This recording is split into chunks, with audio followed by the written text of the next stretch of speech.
ಮಕ್ಕಳೇ, ನಾನು ಸಹನಾ, ನಿಮ್ಮ ಸೋಷಿಯಲ್ ಸೈನ್ಸ್ ಟೀಚರ್.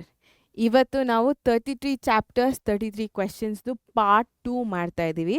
ಸುಮಾರು ಜನ ಕೇಳಿದ್ರು, ಮ್ಯಾಮ್ ಪಾರ್ಟ್ 2ನ ಮಾಡಿ, ಬಿಕಾಸ್ ನಮ್ಗೆ ಇಷ್ಟ ಆಯಿತು, ನಮ್ಗೆ ಹೆಲ್ಪ್ಫುಲ್ ಆಯಿತು, ಯಾವುದಾದ್ರೂ ಒಂದು ಇಂಪಾರ್ಟೆಂಟ್ ಕ್ವೆಶನ್ ಒಂದು ಚಾಪ್ಟ್ರಿಂದ ತಿಳ್ಕೊಳ್ಳೋದು ಅಂತ. ಸೊ ಹಾಗಾಗಿ ನಾನು ಪಾರ್ಟ್ 2ನ ಮಾಡ್ತಾ ಇದ್ದೀನಿ. ಸೊ ಇನ್ನೊಂದು ಇಂಪಾರ್ಟೆಂಟ್ ಚಾಪ್ಟರ್, ಅಟ್ಲೀಸ್ಟ್ ಪಾರ್ಟಿಗೆ 2 ಇಂಪಾರ್ಟೆಂಟ್ ಚಾಪ್ಟರ್ಸ್ ಆದರೂ ಇರಬೇಕಲ್ವಾ. ಸೊ ಹಾಗಾಗಿ ಪಾರ್ಟ್ 2ನ ಮಾಡ್ತಾ ಇದ್ದೀವಿ. ತಡ ಮಾಡ್ದಿರ ಶುರು ಮಾಡೇ ಬಿಡೋಣ, ಓಕೆನಾ.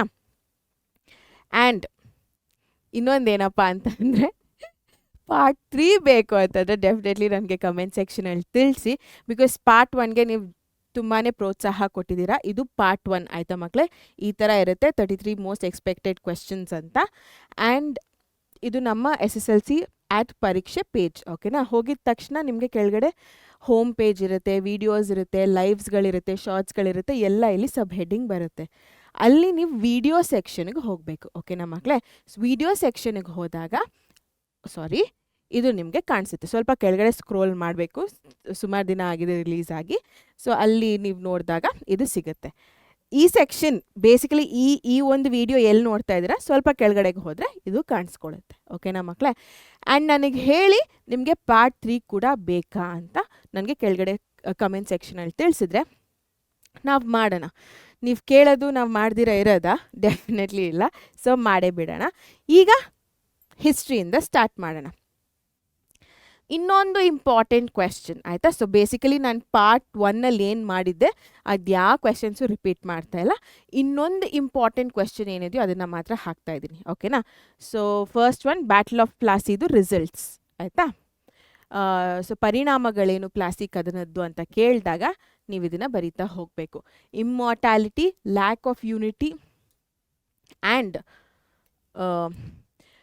Greed of Indian business men were exposed. ಇದು ಪಾಯಿಂಟ್ ನಂಬರ್ 1 ಆಗುತ್ತೆ. ಸೊ ಬೇಸಿಕಲಿ ಯಾರೂ ಪರ್ಫೆಕ್ಟಾಗಿರಲಿಲ್ಲ, ಎಲ್ಲರೂ ಸ್ವಾರ್ಥಕ್ಕಂತ ಯೋಚನೆ ಮಾಡ್ತಾಯಿದ್ರು. ಅದರಲ್ಲೂ ಇಂಡಿಯನ್ ಬಿಸ್ನೆಸ್ ಮ್ಯಾನ್ ಯಾರಿದ್ದಾರೆ ಅವರು ಬ್ರಿಟಿಷ್ ಅವರಿಗೆ ಹೆಲ್ಪ್ ಮಾಡ್ತಾಯಿದ್ರು, ಓಕೆನಾ. So that is point number 1. Mir Jafar became the nawab of Bengal. So Mir ಜಾಫರ್ನ ಬೆಂಗಾಲ್ನ ನವಾಬನಾಗಿ ಕೂಡಿಸ್ತಾರೆ, ಓಕೆನಾ.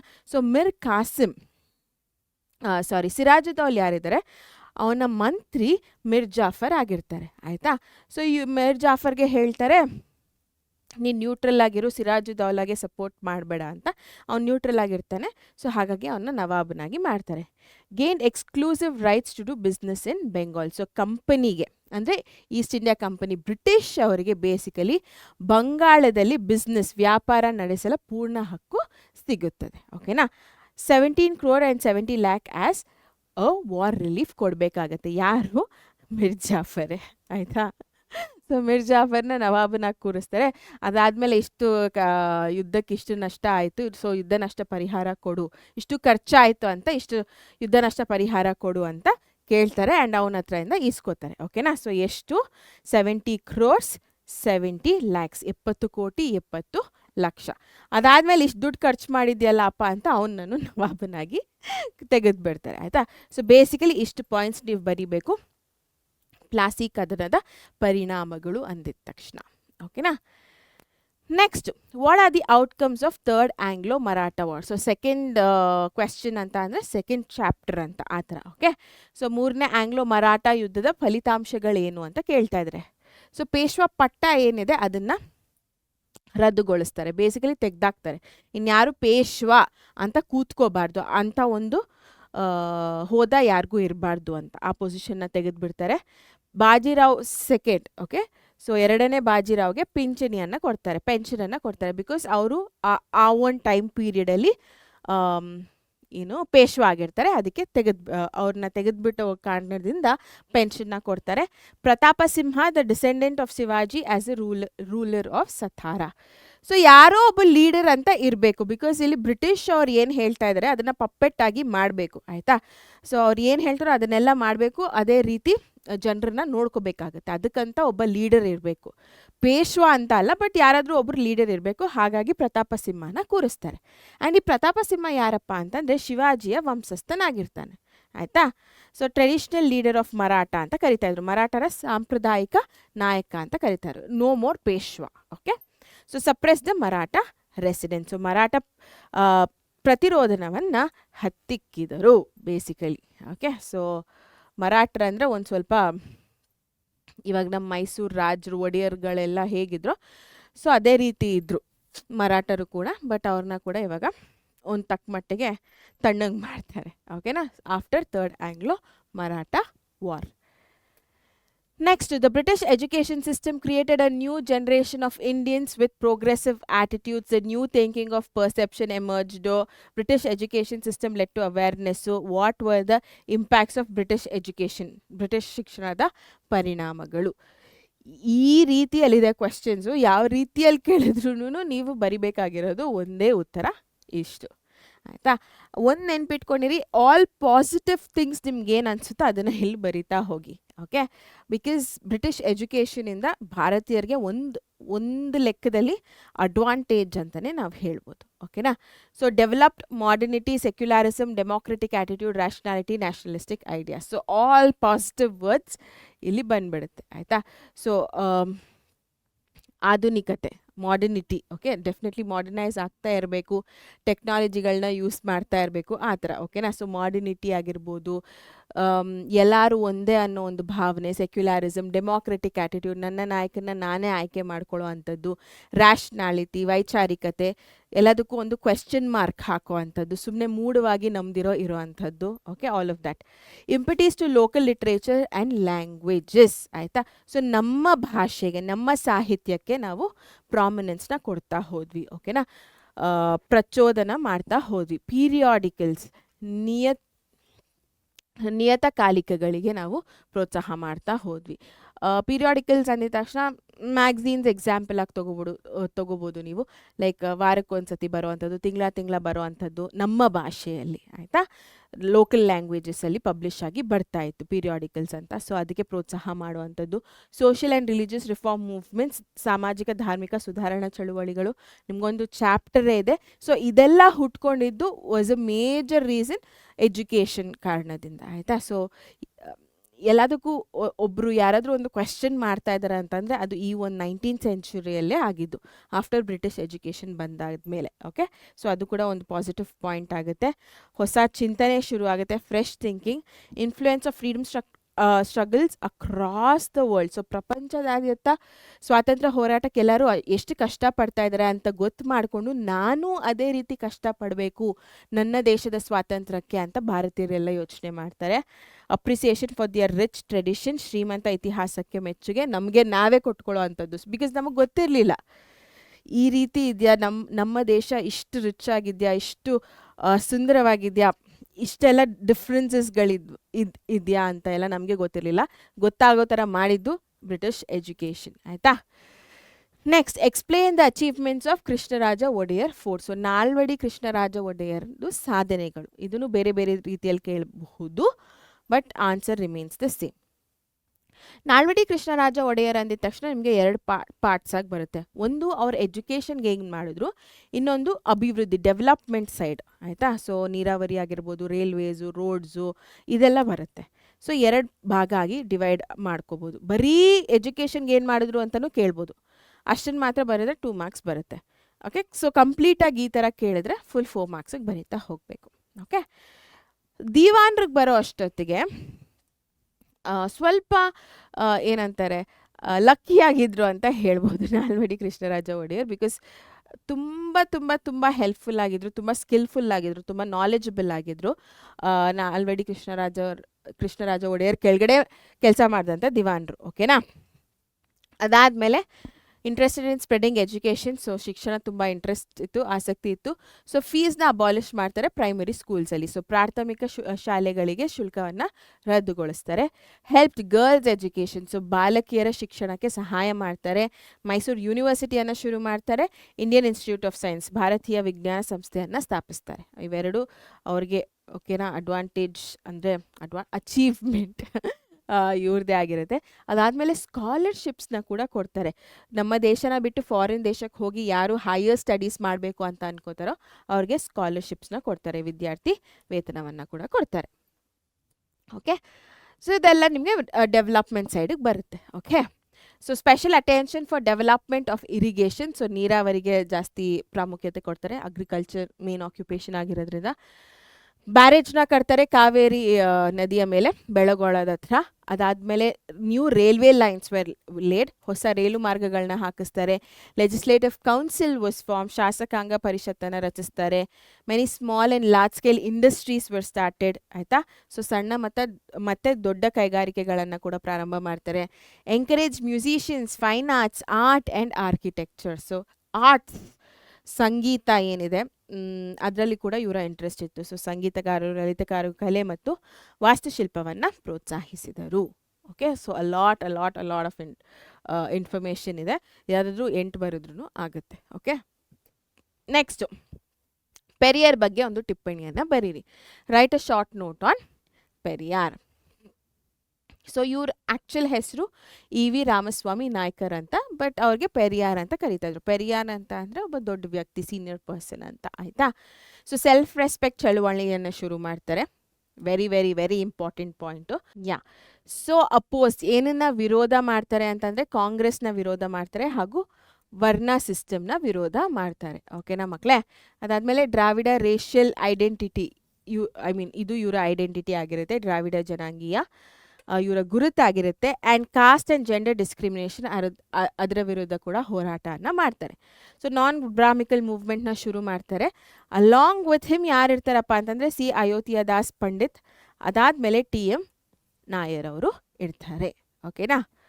ಸೊ ನಿಮಗೆ ಸೆಲ್ಫ್ ರೆಸ್ಪೆಕ್ಟ್ ಮೂವ್ಮೆಂಟ್, ನಾನ್ ಬ್ರಾಹ್ಮಿಕಲ್ ಮೂವ್ಮೆಂಟ್, ಬ್ರಾಹ್ಮಣೇತರ ಚಳುವಳಿ, ಇವೆರಡು ನೆನಪಲ್ಲಿ ಇಟ್ಕೊಳ್ಳಿ ಪೆರಿಯಾರ್ ಅಂದಿದ ತಕ್ಷಣ. ಇಂಗ್ಲೀಷ್ ಮ್ಯಾಗಝೀನ್ನ ಶುರು ಮಾಡ್ತಾರೆ, ಹೆಸರೇ ರಿವೋಲ್ಟ್ ಅಂತ ಇರುತ್ತೆ, ಫುಲ್ ಸ್ಟ್ರಾಂಗ್ ಹೆಸರು. ಅದಾದಮೇಲೆ ಪೆರಿಯಾರ್ ಅಂದರೆ ಸೀನಿಯರ್ ಪರ್ಸನ್, ಆಲ್ರೆಡಿ ಹೇಳಿದೆ. ಸೊ ಪ್ರೆಸಿಡೆಂಟ್ ಆಗ್ತಾರೆ ಜಸ್ಟಿಸ್ ಪಾರ್ಟಿ ಇನ್ 1939, ಜಸ್ಟಿಸ್ ಪಕ್ಷದ ಅಧ್ಯಕ್ಷರಾಗ್ತಾರೆ. ಆ್ಯಂಡ್ ಸ್ಟಾರ್ಟೆಡ್ ದ್ರಾವಿಡ ಕಳಗಂ, ಆಯಿತಾ. ಸೊ ಇಷ್ಟು ಪೆರಿಯಾರ್ದು ಪಾಯಿಂಟ್ಸ್. ಓಕೆನಾ. ನೆಕ್ಸ್ಟ್ ಆ್ಯಂಡ್ ಕಂಪ್ಲೀಟ್ ಹಿಸ್ಟ್ರಿ ಒಂದು ಸತಿ ಹಾಕಿದ್ದೀನಿ. ಸೊ ಹಾಗಾಗಿ 6th ಚಾಪ್ಟರ್ ನಿಮ್ಮ first war of Indian independence ಆಗಿದೆ. Explain the effects of first war of Indian independence. So failures ಎಷ್ಟು ಇಂಪಾರ್ಟೆಂಟು, ಎಫೆಕ್ಟ್ಸ್ ಕೂಡ ಅಷ್ಟೇ ಇಂಪಾರ್ಟೆಂಟ್, ಆಯಿತಾ. ಸೊ ಪರಿಣಾಮ ಅಷ್ಟೇ ಇಂಪಾರ್ಟೆಂಟ್ ಆಗುತ್ತೆ. ಪರಿಣಾಮ ಅಂದಿದ ತಕ್ಷಣ ನಿಮಗೆ ನೆನಪಾಗಬೇಕಾಗಿರೋದು ಮ್ಯಾಗ್ನಾ ಕಾರ್ಟಾ. ಓಕೆನಾ. ಸೊ ಇದ್ರ ಕೆಳಗಡೆ ಕೆಲವೊಂದು list of rules and regulations ಇದೆ, ಅದೇನು ಅಂತ ಇವಾಗ ನೋಡ್ತಾ ಹೋಗೋಣ. ಓಕೆ. ಸೊ ಇದನ್ನು ಕ್ವೀನ್ ಆಫ್ ಇಂಗ್ಲೆಂಡ್ ಡಿಕ್ಲೇರ್ ಮಾಡುವಂಥದ್ದು 1858ರಲ್ಲಿ, ಆಯಿತಾ. Right after first war of Indian independence 1857ನಲ್ಲಿ ಆಗುವಂಥದ್ದಲ್ವಾ. ಸೊ ಇಮಿಡಿಯೇಟ್ ನೆಕ್ಸ್ಟ್ ಇಯರೇ ನೀವು ನೋಡ್ಬೋದು ಈ ಒಂದು ಡೆಕ್ಲರೇಷನ್ನ ಹಾಕ್ತಾರೆ. ಅದರಲ್ಲಿ ಏನಂತ ಇದೆ, agreements made by East India company with the kings were accepted. So ಏನೇನೆಲ್ಲ ಅಗ್ರಿಮೆಂಟ್ಸ್ ಇತ್ತೋ ರಾಜರಿಗೂ ಹಾಗೂ ಈಸ್ಟ್ ಇಂಡಿಯಾ ಕಂಪನಿ ನಡುವೆ, ಇವಾಗ ಅದನ್ನೆಲ್ಲ ನಾವು ಒಪ್ಕೋತೀವಿ, ನಾವು ಮಾಡ್ತೀವಿ ಅಂತ ಹೇಳುವಂಥದ್ದು. Ambitions expansion plans had to be given up. ಮಹತ್ವಾಕಾಂಕ್ಷೆಯ ವಿಸ್ತರಣೆ ಅಂದರೆ ನಂಗೆ ಎಲ್ಲ ಬೇಕು, ನಂಗೆ ಅದು ಬೇಕು, ನನಗೆ ಇದು ಬೇಕು ಅಂತ ಆ ಒಂದು ಆಸೆ ಇದೆಯಲ್ಲ, ಅದನ್ನು ನಾವು ಬಿಡ್ತೀವಿ ಅಂತ ಹೇಳುವಂಥದ್ದು. Okay. A stable government had to be provided to Indians. ಭಾರತೀಯರಿಗೆ ಒಂದು ಸ್ಥಿರವಾದ ಒಂದು ಸರ್ಕಾರ, ಬಿಕಾಸ್ ಯಾವಾಗ್ಲೂ ಅನ್ಸ್ಟೇಬಲ್ ಆಗೇ ಇತ್ತು ಆ್ಯಂಡ್ ಬಯಾಸ್ಡ್ ಆಗಿತ್ತು. ನೆಕ್ಸ್ಟ್ ಪಾಯಿಂಟ್ ಅದೇ ನೋಡಿ, there would be equality before the law. Biased ಆಗಿದ ತಕ್ಷಣ ಡೆಫಿನೆಟ್ಲಿ ಬ್ರಿಟಿಷ್ ಸರ್ಕಾರ ಇತ್ತಲ್ವ. ಸೊ ಬ್ರಿಟಿಷ್ ಅವ್ರಿಗೆ ಜಾಸ್ತಿ ಬೆಂಬಲ ಕೊಡುವಂಥದ್ದು, ಅವ್ರು ಏನೇ ತಪ್ಪು ಮಾಡಿದ್ರು ಅವ್ರಿಗೆ ಪನಿಷ್ಮೆಂಟ್ ಕೊಡ್ದಿರ ಇರುವಂಥದ್ದು, ಬರೀ ಭಾರತೀಯರಿಗೆ ತಪ್ಪು ಮಾಡಿಲ್ಲ ಅಂದ್ರೂ ಎತ್ಕೊಂಡು ಹೋಗಿ ಜೈಲ್ಗೆ ಹಾಕುವಂಥದ್ದು. ಸೊ ಇಂಥ ಗವರ್ಮೆಂಟ್ ಇತ್ತು. ಸೊ ಅದನ್ನೆಲ್ಲ ಈಗ ಬಿಡ್ತೀವಿ ಅಂತ ಹೇಳುವಂಥದ್ದು. Okay. Next, government exhibit religious tolerance. So ಧರ್ಮ ಅಂತ ಬಂದಾಗ ಯಾವಾಗ್ಲೂ ಪ್ರಾಬ್ಲಮ್ ಇತ್ತು. ಓಕೆನಾ, ಭಾರತದಲ್ಲಿ. ಸೊ ಅದಕ್ಕೆ ನಾವು ತಲೆ ಹಾಕೋದಿಲ್ಲ. It's a very very sensitive topic, ತುಂಬ ಸೂಕ್ಷ್ಮವಾಗಿರುವಂಥ ಒಂದು ಟಾಪಿಕ್, ಹೌದಾ ಅಲ್ವಾ. ಸೊ ಹಾಗಾಗಿ ನಾವು ಅದಕ್ಕೆ ತಲೆ ಹಾಕೋದಿಲ್ಲ ಅಂತ ಹೇಳುವಂಥದ್ದು. Yes. So British realise that basically ಯಾಕೆ ಇದೆಲ್ಲ ಮಾಡ್ತಾರಪ್ಪ ಅಂತಂದರೆ ಅವ್ರಿಗೆ ರಿಯಲೈಸ್ ಆಗುತ್ತೆ ಭಾರತೀಯರ ಬೆಂಬಲ, ನಂಬಿಕೆ, ವಿಶ್ವಾಸ ಇದೆಲ್ಲ ಏನೂ ಇಲ್ದಿರ ಇವರು ಇನ್ನು ಭಾರತದಲ್ಲಿ ರೂಲ್ ಮಾಡೋಕ್ಕಾಗೋದಿಲ್ಲ, ಕಂಟಿನ್ಯೂ ಮಾಡೋಕ್ಕಾಗೋದಿಲ್ಲ ಅಂತ ಅವ್ರಿಗೆ ಗೊತ್ತಾಗುತ್ತೆ. ಸೊ ಹಾಗಾಗಿ ಹೇಳೋ ಅಂಥ ಒಂದು ವಿಷಯಗಳಿದು, ಅಥವಾ ರೂಲ್ಸ್, ಸೆಟ್ ಆಫ್ ರೂಲ್ಸ್ ಇದು. ಇದನ್ನೇ ಮ್ಯಾಗ್ನಾ ಕಾರ್ಟಾ ಅಂತ ಹೇಳ್ತೀವಿ. ಓಕೆನಾ. Next, explain the struggle of Santhals against the British. So Santhals ಅಂದಿದ ತಕ್ಷಣ ನಿಮಗೆ ಟ್ಯಾಕ್ಸು ಮತ್ತು ಫಾರೆಸ್ಟ್ ಪಾಲಿಸಿ ಇವೆರಡು ನೆನಪಾಗಬೇಕು, ಆಯಿತಾ. ಸೊ ಬ್ರಿಟಿಷರ ತೆರಿಗೆ ಮತ್ತು ಅರಣ್ಯ ನೀತಿಗಳು ಈ ಒಂದು ಏನಂತಾರೆ ರಿವೋಲ್ಟ್ಗೆ ಕಾರಣ ಆಗುತ್ತೆ. ಸಾಂತಲಾಸ್ದು ರಿವೋಲ್ಟ್ಗೆ ಕಾರಣ ಆಗುತ್ತೆ. So Santhal, Halagali and Munda revolts ಎಲ್ಲರೂ ಇವಾಗ ಒಟ್ಟಿಗೆ ಬಂದು ಮಾಡುವಂಥ ದಂಗೆಗಳಿದ್ದು. Santhal tribals hilly regions of Bengal and Odisha. ಸಾಂತಲ ಬುಡಕಟ್ಟು ಜನಾಂಗದವರು. ಸೊ ಎಲ್ಲಿರ್ತಾರೆ? ಬಂಗಾಳ ಮತ್ತು ಒಡಿಶಾ ಆ ಒಂದು ಗುಡ್ಡಗಾಡಲ್ಲಿ ವಾಸವಾಗ್ತಾರೆ. ಇಲ್ಲಿ ಏನಾಯ್ತಪ್ಪ ಅಂತಂದರೆ ಇವರಿಗೆ ಬೇಸಿಕಲಿ ಇವರ ಒಂದು ಇಂಟ್ರಡಕ್ಷನ್ ಆಯಿತು. ಯಾರು ಇವರು? ಈ ಒಂದು ಜಾಗದಲ್ಲಿ ಇರುವಂಥ ಜನರು. ಆಯಿತಾ? ಇವ್ರಿಗೆ ಪ್ರಾಬ್ಲಮ್ ಎಲ್ಲ ಆಗುತ್ತಪ್ಪ ಅಂತಂದರೆ ಪರ್ಮನೆಂಟ್ ಜಮೀನ್ದಾರಿ ಸಿಸ್ಟಮ್, ಖಾಯಂ ಜಮೀನ್ದಾರಿ ವ್ಯವಸ್ಥೆಯಿಂದ ಭೂರಹಿತರಾಗ್ತಾರೆ, ಲ್ಯಾಂಡ್ಲೆಸ್ ಆಗ್ತಾರೆ. ಆಯಿತಾ? ಅದಾದಮೇಲೆ ಎಕ್ಸ್ಪ್ಲಾಯ್ಟೇಷನ್, ಶೋಷಣೆಗೆ ಒಳಗಾಗ್ತಾರೆ. ಜಮೀನ್ದಾರ್ಸಿಂದ ಆಗಿರ್ಬೋದು, ಬ್ರಿಟಿಷ್ ಅವರಿಂದ ಆಗಿರ್ಬೋದು, ಅಥವಾ ಹಣ ಲೇವಾದೇವಿಗಳು ಯಾರಿದ್ದಾರೆ ಅವರಿಂದ ಆಗಿರ್ಬೋದು, ಎಲ್ಲರಿಂದನೂ ಶೋಷಣೆಗೆ ಒಳಗಾಗ್ತಾರೆ. ಅದ್ರ ಜೊತೆಗೆ ಟ್ಯಾಕ್ಸು ಕಟ್ತಾ ಇದ್ದಾರೆ, ಇಲ್ದಿರೋ ಫಾರೆಸ್ಟ್ ಪಾಲಿಸಿಗಳನ್ನ ಹಾಕ್ತಾ ಇದ್ದಾರೆ. ಸೊ ಇಷ್ಟೆಲ್ಲ ಪ್ರಾಬ್ಲಮ್ ಇದ್ದಿದ್ದ ಕಾರಣ ಇವ್ರು ಏನು ಮಾಡ್ತಾರಪ್ಪ ಅಂತಂದರೆ, ಸಾಂತಲಾಜು ಇಲ್ಲಿ ನಾನೆಲ್ಲ ಹಾಕಿದ್ದೀನಲ್ವ, ಇವರೆಲ್ಲ ಒಟ್ಟಿಗೆ ಸೇರಿಕೊಂಡು ಸಾಂತಲಾಜ್, ಹಲಗಳ್ಳಿ, ಮುಂಡಾ ಇವರೆಲ್ಲ ಸೇರಿಕೊಂಡು ಸೀಕ್ರೆಟ್ ಮೀಟಿಂಗ್ಸ್ನ ಮಾಡ್ತಾರೆ. ಆಯಿತಾ? ರಹಸ್ಯ ಸಭೆಗಳನ್ನ ಮಾಡ್ತಾರೆ. ಸೊ ರಹಸ್ಯಗಳನ್ನ ಮಾಡಿ ಇವ್ರಿಗೆ ಗೊತ್ತಿಲ್ದಿರೋ ಥರ ರಿವೋಲ್ಟ್ನ ಶುರು ಮಾಡ್ತಾರೆ. ಬಾರಾಹದ್, ಭಗತ್ಪುರ್, ರಾಜ್ಮಹಲ್ ಏರಿಯಾ, ಸೊ ಅವರ ಒಂದು ಪ್ರಾಂತ್ಯದಲ್ಲಿ ಶುರು ಮಾಡ್ತಾರೆ ದಂಗೆ. ಆಯಿತಾ? ಸುಮಾರು ಶತ್ರುಗಳನ್ನ ಕೊಲೆ ಮಾಡ್ತಾರೆ. Okay, and fled of zamindars and money lenders. So ಇವರಿಗೆ ಭಯಪಟ್ಟು, ಓಕೆ, ಸೊ ಸಾಂತಲಾಸ್ಗೆ ಇವ್ರಿಗೆಲ್ಲ ಭಯಪಟ್ಟು ಸುಮಾರು ಜನ ಜಮೀನ್ದಾರ್ಸು ಹಾಗೂ ಹಣ ಲೇವಾದೇವಿಗಳು ಯಾರಿದ್ದಾರೆ ಅವರೆಲ್ಲ ದಿಕ್ಕಾಪಾಲಾಗ್ಬಿಡ್ತಾರೆ. Okay, became an inspiration for many revolts. But ಅದಾದಮೇಲೆ ಬ್ರಿಟಿಷ್ ಅವ್ರದ್ದೇ ಎತ್ತಿದ ಕೈ ಆಗುತ್ತೆ. ಬಟ್ ಸ್ಟಿಲ್ ಇವ್ರು ಹೋರಾಟ ಮಾಡ್ತಾರಲ್ಲ, ಧೈರ್ಯ ಮಾಡಿ ಹೋರಾಟ ಮಾಡಿ ಇಷ್ಟೆಲ್ಲ ಅಡ್ವಾಂಟೇಜ್ನ ಅಚೀವ್ಮೆಂಟ್ನ ಮಾಡ್ತಾರಲ್ವಾ. ಸೊ ಜಮೀನ್ದಾರ್ಸ್ನ ಕಳಿಸ್ಬಿಡ್ತಾರೆ, ಮನಿ ಲೆಂಡರ್ಸ್ನ ಕಳಿಸ್ಬಿಡ್ತಾರೆ, ಸೀಕ್ರೆಟ್ ಮೀಟಿಂಗ್ಸ್ ಎಲ್ಲ ಮಾಡ್ತಾರೆ. ಸೊ ಇಷ್ಟೆಲ್ಲ ಮಾಡೋದಕ್ಕೆ it is definitely a inspiration, ಸ್ಫೂರ್ತಿ ಎಲ್ಲರಿಗೂ ಅಂತ. ಓಕೆನಾ? ಎಸ್.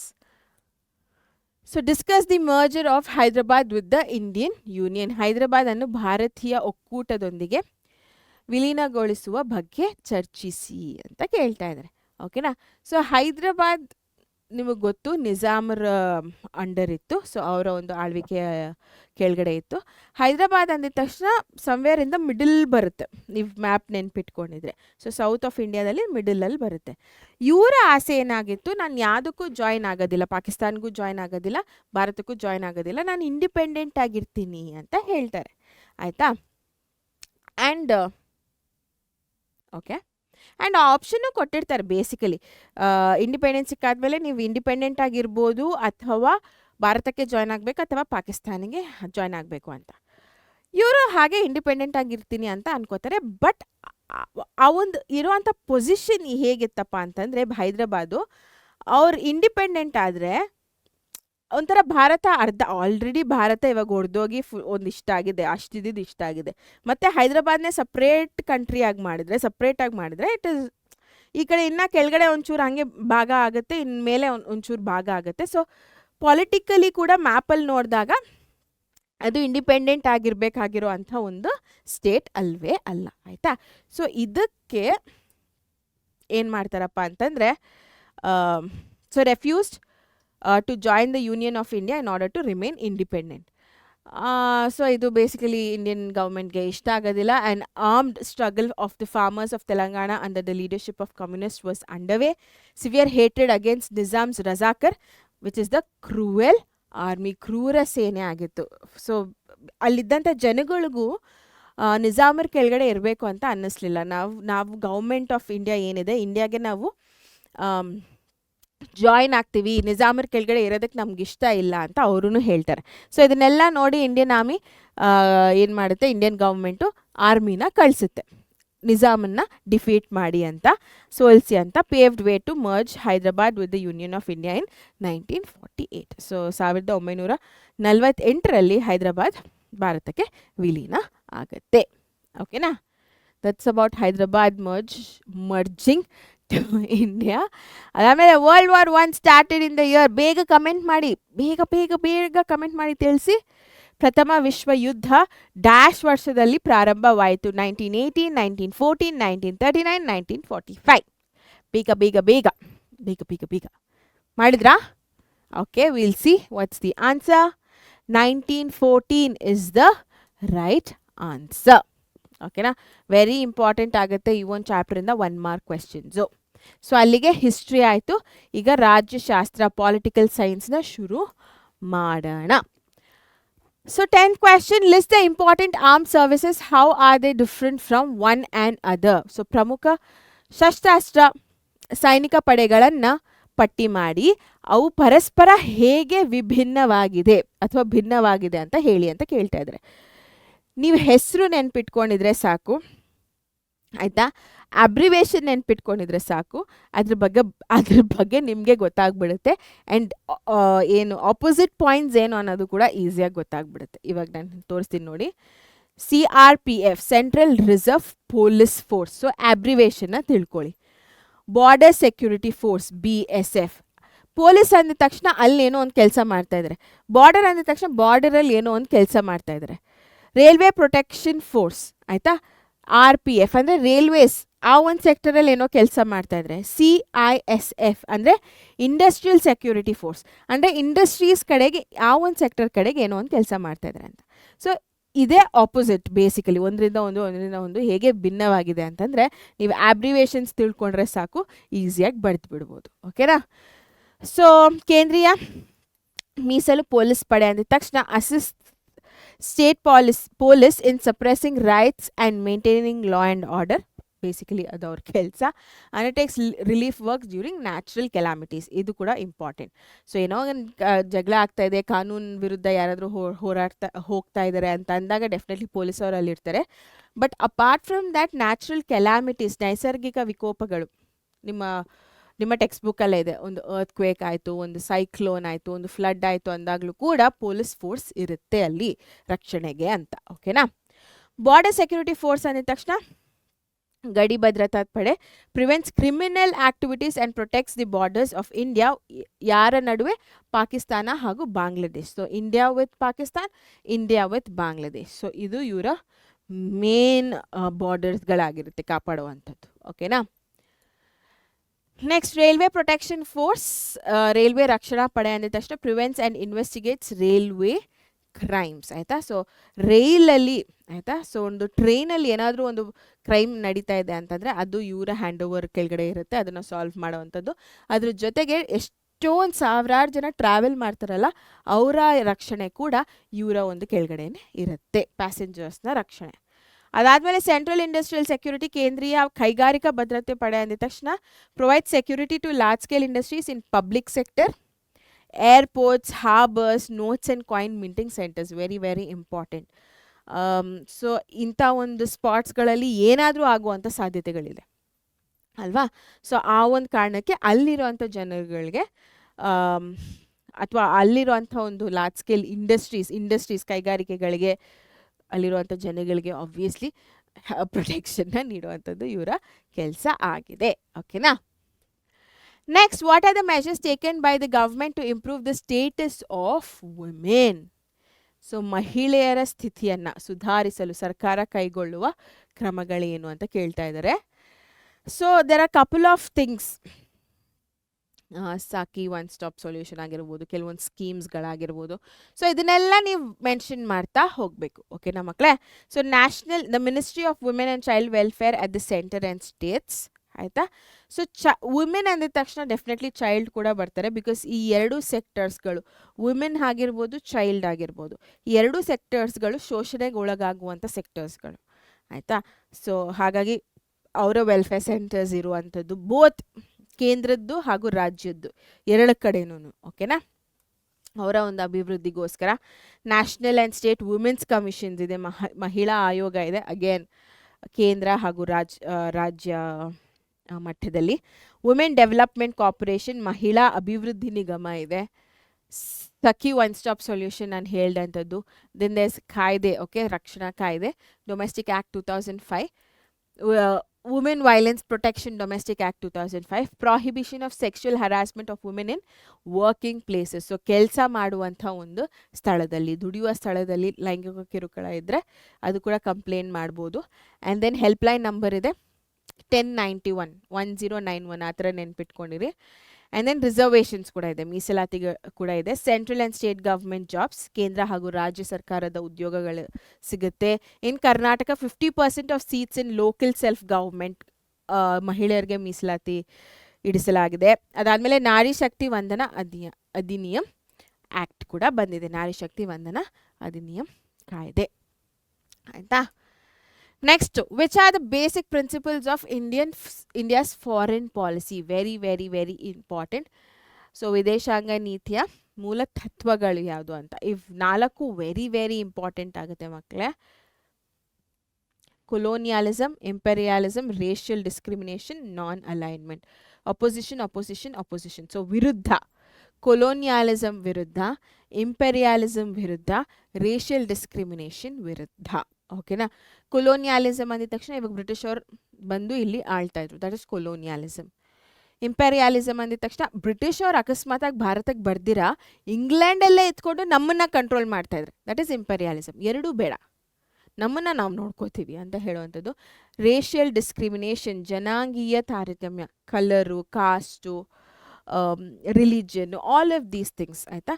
ಸೊ ನೀನು ಈ ಜಾತಿ, ನೀನು ಈ ಧರ್ಮ, ನೀನು ಈ ಕಲರ್ ಇದೆಯಾ, ಸೊ ಈ ಥರ ಎಲ್ಲ ಹೇಳೋವಂಥದ್ದನ್ನು ವಿರೋಧ ಮಾಡುವಂಥದ್ದು. ಅಲಿಪ್ತ ನೀತಿ, policy of non alignment movement ಅಲ್ಲ, ಬಟ್ ಏನಂತಂದರೆ ಸೆಕೆಂಡ್ ವರ್ಲ್ಡ್ ವಾರ್ ಆದಮೇಲೆ ಒಂದು ಕೋಲ್ಡ್ ವಾರ್ ನಡೀತೆ ರಷ್ಯಾ ಹಾಗೂ ಅಮೇರಿಕಾದ ನಡುವೆ. ಆವಾಗ ಭಾರತಕ್ಕೆ ಕೇಳ್ತಾರೆ ಯಾರಿಗೆ ಸಪೋರ್ಟ್ ಮಾಡ್ತೀರಾ ಅಂತಂದಾಗ ಭಾರತ ಹೇಳ್ತೆ ನಾನು ಯಾರಿಗೂ ಸಪೋರ್ಟ್ ಮಾಡೋದಿಲ್ಲ, ನಾನು ನ್ಯೂಟ್ರಲ್ ಆಗಿ ಇರ್ತೀನಿ ಅಂತ. So that is non alignment, ಅಲಿಪ್ತ ನೀತಿ ಅಂತ. ಓಕೆನಾ? Next, priority for the progress and progress of African nation countries. Basically ಈ ಒಂದು ಖಂಡಗಳಲ್ಲಿ ನಾವು ಡೆವಲಪಿಂಗ್ ಅಥವಾ ಅಂಡರ್ ಡೆವಲಪ್ಡ್ ದೇಶಗಳು ನೋಡುವಂಥದ್ದು. ಸೊ ಅದಕ್ಕೆ ನಾನು ಹೆಲ್ಪ್ ಮಾಡ್ತೀನಿ ಅಂತ ಭಾರತ ಹೇಳುವಂಥದ್ದು. ಸಪೋರ್ಟ್ ಫಾರ್ ಡಿಸ್ಆರ್ಮಮೆಂಟ್, ಅಂದರೆ ನಾನು ಯಾವುದೇ ರೀತಿ ಶಸ್ತ್ರಾಸ್ತ್ರಗಳನ್ನ ನಾನು ಉಪಯೋಗಿಸೋದಿಲ್ಲ. ಅಕಸ್ಮಾತ್ ಈ ಬಾಂಬ್ಸು ಇದೆಲ್ಲ ಇರುತ್ತಲ್ಲ ಮಕ್ಕಳೇ, ಅದನ್ನು ನಾನು ಫಸ್ಟ್ ಯಾರ ಮೇಲೂ ಹಾಕೋದಿಲ್ಲ. ಸೊ ಆ ಒಂದು ಗ್ಯಾರಂಟಿಯನ್ನು ಕೊಡುತ್ತೆ ಭಾರತ. ಅದ್ರ ಜೊತೆಗೆ supported to the United Nations, UNO and world peace. So ವಿಶ್ವಸಂಸ್ಥೆಗೆ ಸಪೋರ್ಟ್ ಮಾಡುತ್ತೆ ಆ್ಯಸ್ ಅ ಮೆಂಬರ್ ಆ್ಯಂಡ್ ವಿಶ್ವಶಾಂತಿಗೆ ಬೆಂಬಲ ಕೊಡುತ್ತೆ. ಓಕೆನಾ? This is about principles. Next, agencies of United Nations. So ವಿಶ್ವಸಂಸ್ಥೆಯ ಆಶ್ರಯದ ವಿವಿಧ ಸಂಸ್ಥೆಗಳು. FAO, Food and Agriculture Organisation, and ಅದರ ಹೆಡ್ ಕ್ವಾರ್ಟರ್ಸ್ ರೋಮ್ ಅಲ್ಲಿ ಇದೆ. ಹೆಡ್ ಕ್ವಾರ್ಟರ್ಸ್ ತುಂಬ ಇಂಪಾರ್ಟೆಂಟ್ ಆಗುತ್ತೆ ಮಕ್ಕಳೇ. IMF, ಅಂತಾರಾಷ್ಟ್ರೀಯ ಹಣಕಾಸು ನಿಧಿ, ಮಾನಿಟರಿ ಫಂಡ್, ವಾಷಿಂಗ್ಟನ್ನಲ್ಲಿದೆ headquarters. UNESCO, the United Nations Educational, Scientific and Cultural organisation.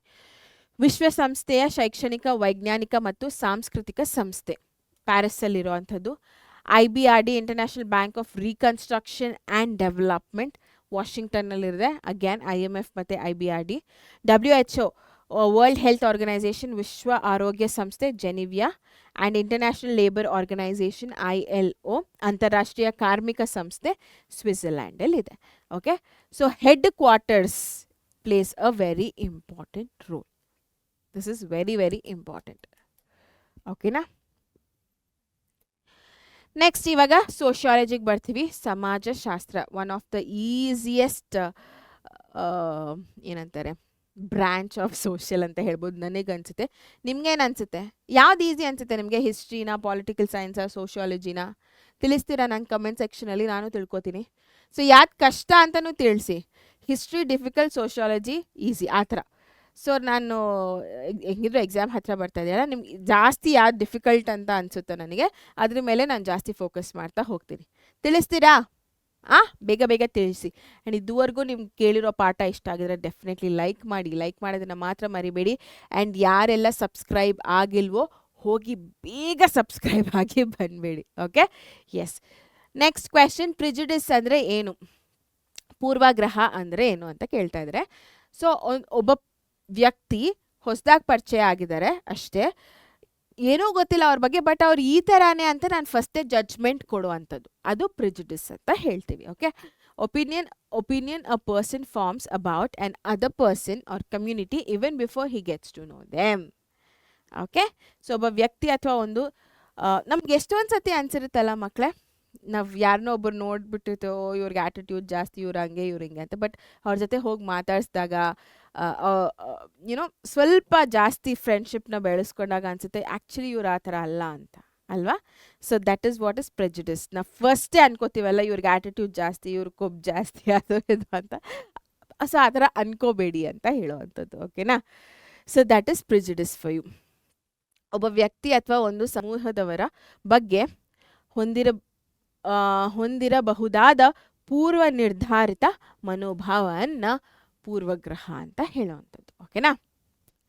Next, what are the remedies for unemployment? ಆಯಿತಾ? ಸೊ ಪರಿಹಾರಗಳನ್ನ ಕೇಳ್ತಾ ಇದ್ದಾರೆ ನಿರುದ್ಯೋಗ ಸಮಸ್ಯೆಗೆ. ಅದನ್ನೇ ಏನು ಅಂತ ನೋಡೋಣ. ಪಾಪ್ಯುಲೇಷನ್ ಕಂಟ್ರೋಲ್ ಡೆಫಿನೆಟ್ಲಿ ಮಾಡಬೇಕು. ಜನಸಂಖ್ಯೆ ಜಾಸ್ತಿ ಆದಾಗ ಕಾಂಪಿಟೇಷನು ಜಾಸ್ತಿ ಆಗುತ್ತೆ, ಕೆಲಸಗಳು ಕಮ್ಮಿ ಇರೋದ್ರಿಂದ. So first major point population control ಮಾಡುವಂಥದ್ದು.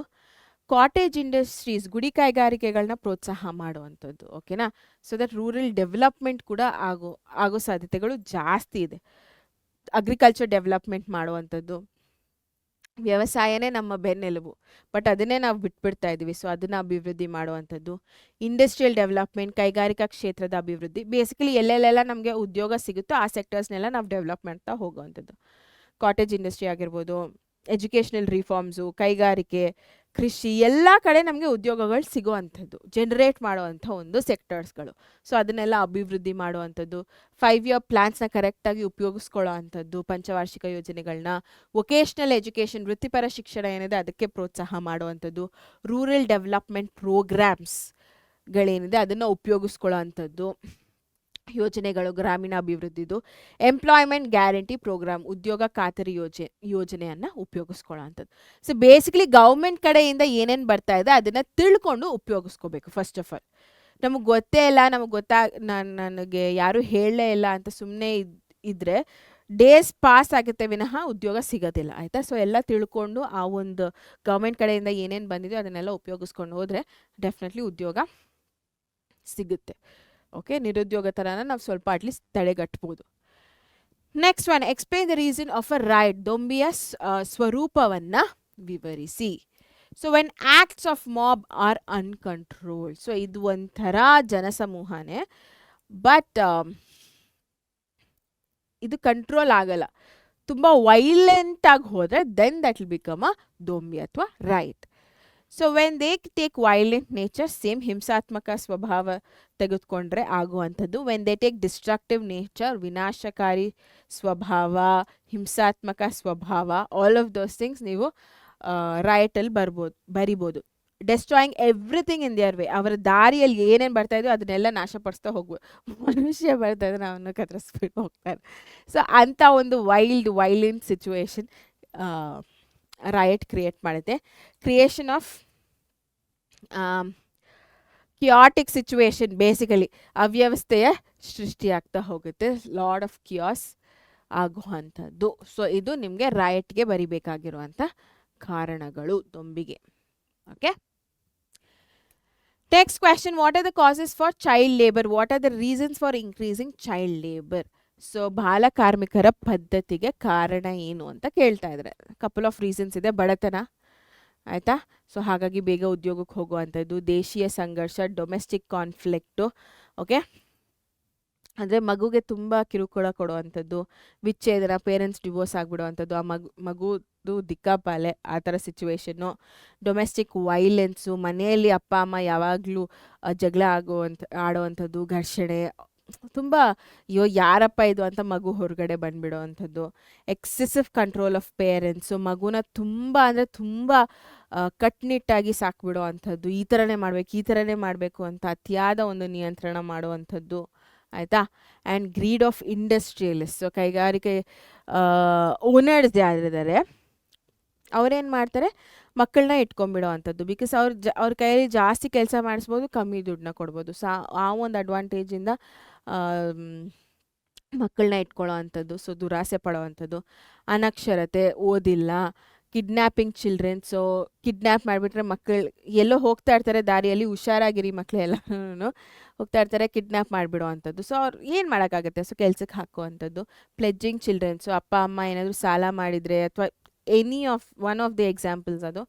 ಎನಿ ಯಾವುದೋ ಒಂದು ವರ್ಸ್ ಸಿಚುವೇಶನ್ಸಲ್ಲಿ ಮಕ್ಕಳನ್ನ ಒತ್ತೆಗಿಡೋ ಅಂಥದ್ದು. ಟಿಪ್ಪು ಮಾಡಿದ್ದ ಅಲ್ಲ, ಆ ಥರನೇ ಮಾಡುವಂಥದ್ದು. ಸೊ ಮಕ್ಕಳನ್ನ ಒತ್ತೆಗಿಡೋ ಅಂಥದ್ದು. ಓಕೆ, ಇಷ್ಟು ದಿನ ನನ್ನ ಮಗ ಕೆಲಸ ಮಾಡ್ತಾನೆ, ಸೊ ನನ್ನ ಸಾಲ ಹೀಗೆ ತಿರೋಗುತ್ತೆ ಅಂತ, ಆ ಥರ.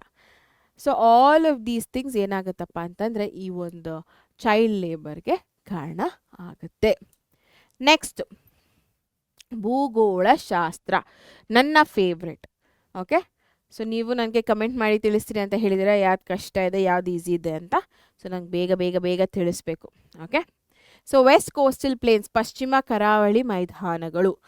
ಓಕೆ, ಇದರಲ್ಲಿ ಐ ಥಿಂಕ್ ನಾನು ಪಾರ್ಟ್ 1ಅಲ್ಲಿ ಲಾಂಜಿಟ್ಯೂಡೋ ಲ್ಯಾಟಿಟ್ಯೂಡೋ ಪೊಸಿಷನ್ನ ತೋರಿಸಿದೆ. Apart from that coastal plains definitely ಯಾವುದಾದ್ರೂ ಒಂದು ಕೋಸ್ಟಲ್ ಪ್ಲೇನ್ ಕೇಳಿದ್ದಾರೆ ಅಂತ ಅನಿಸುತ್ತೆ ನನಗೆ 3 ಪ್ರಿಪ್ರೇಟ್ರಿಯಲ್ಲಿ ನೋಡಿದಾಗ. ಸೊ ಐ ಥಾಟ್ ನಾನು ಈ ಒಂದು ಪಾರ್ಟ್ 2ಅಲ್ಲಿ ಕೋಸ್ಟಲ್ ಪ್ಲೇನ್ಸ್ನ ಹಾಕೋಣ ಅಂತ. ಸೊ ನಿಮಗೆ ಈ ಕಡೆಗೆ ವೆಸ್ಟ್ ಕಡೆಗೆ ಬರೋ ಅಷ್ಟೊತ್ತಿಗೆ ಪಶ್ಚಿಮ ಕಡೆಗೆ ಬರೋ ಅಷ್ಟೊತ್ತಿಗೆ 4 ಕೋಸ್ಟಲ್ ಪ್ಲೇನ್ಸ್ಗಳಿದೆ ಮಕ್ಕಳೇ. Gujarat coast, Konkan coast, Kanara coast, Malabar coast. ಆಯಿತಾ, ಗುಜರಾತ್, ಕೊಂಕಣ್, ಕೆನರಾ, ಮಲಬಾರ್. ಓಕೆ, ಸೊ ಗುಜರಾತ್ ಕಡೆಗೆ ಬರುತ್ತೆ. ಕೊಂಕಣ್ ಅಂದಿದ ತಕ್ಷಣ ಮಹಾರಾಷ್ಟ್ರ, ಗೋವಾ ಆ ಸೈಡ್ಗೆ ಬರುತ್ತೆ. ಕೆನರಾ ಕರ್ನಾಟಕ, ಆ್ಯಂಡ್ ಮಲಬಾರ್ ಅಂದಿದ ತಕ್ಷಣ ಕೇರಳ. ಓಕೆನಾ, ಸೊ ಅದು. ಆ್ಯಂಡ್ ಈ ಕಡೆಗೆ ಬರೋ ಅಷ್ಟೊತ್ತಿಗೆ ನಿಮಗೆ ಈಸ್ಟ್ ಕಡೆಗೆ ಬರೋ ಅಷ್ಟೊತ್ತಿಗೆ 2 ಕೋಸ್ಟಲ್ ಪ್ಲೇನ್ಸ್ ಸಿಗುತ್ತೆ, Utkal coast and Coromandel coast. So Chennai, Coromandel coast ಬರುತ್ತೆ, ಆ್ಯಂಡ್ ಒಡಿಶಾ ಕಡೆಗೆ ಉತ್ಕಲ್ ಪ್ಲೇನ್ ಬರುತ್ತೆ ಅಥವಾ ಉತ್ಕಲ್ ಕೋಸ್ಟ್ ಬರುತ್ತೆ. ಸೊ ಇವೆರಡು ಇಂಪಾರ್ಟೆಂಟ್ ಆಗುತ್ತೆ. ಓಕೆನಾ, next, which place receives highest temperature in India? ಭಾರತದಲ್ಲಿ ಅತಿ ಹೆಚ್ಚು ತಾಪಮಾನ ದಾಖಲೆಯಾಗುವ ಸ್ಥಳ ಯಾವುದು? ಬೇಗ ಕಮೆಂಟ್ ಸೆಕ್ಷನಲ್ಲಿ ತಿಳಿಸಿ. 1 ಮಾರ್ಕ್ ಕ್ವೆಶ್ಚನ್ ಇದು.